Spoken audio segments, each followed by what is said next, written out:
চট্টগ্রাম নগরীর আগ্রাবাদে পুলিশের ওপর কিশোর গ্যাং হামলা, জননিরাপত্তা নিয়ে উদ্বেগ। চট্টগ্রাম নগরীর আগ্রাবাদ মোড়ে আজ দিনের বেলায় ঘটে গেছে একটি উদ্বেগজনক ঘটনা। ভিডিওতে দেখা গেছে একদল মাদকাসক্ত কিশোর গ্যাং সদস্য সরাসরি পুলিশের ওপর হামলা চালিয়েছে। এ ঘটনায় নগরীর আইনশৃঙ্খলা পরিস্থিতি এবং জননিরাপত্তা নিয়ে নতুন করে প্রশ্ন উঠেছে।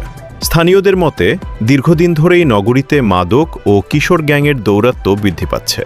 বিভিন্ন মহল থেকে এসব অপরাধী চক্রের বিরুদ্ধে কঠোর ও চিরুনি অভিযান পরিচালনার দাবি জানানো হলেও কার্যকর পদক্ষেপের ঘাটতির অভিযোগ রয়েছে। বিশ্লেষকদের মতে যদি দায়িত্ব পালনরত পুলিশ সদস্যরাই হামলার শিকার হন, তবে সাধারণ মানুষের নিরাপত্তা নিয়েও স্বাভাবিকভাবেই উদ্বেগ তৈরি হয়। এ ধরনের ঘটনার সঙ্গে জড়িতদের দ্রুতত শনাক্ত করে আইনের আওতায় আনা এবং মাদক ও কিশোর গ্যাং নির্মূলে কঠোর অভিযান পরিচালনার দাবি জানিয়েছেন সচেতন নাগরিকরা।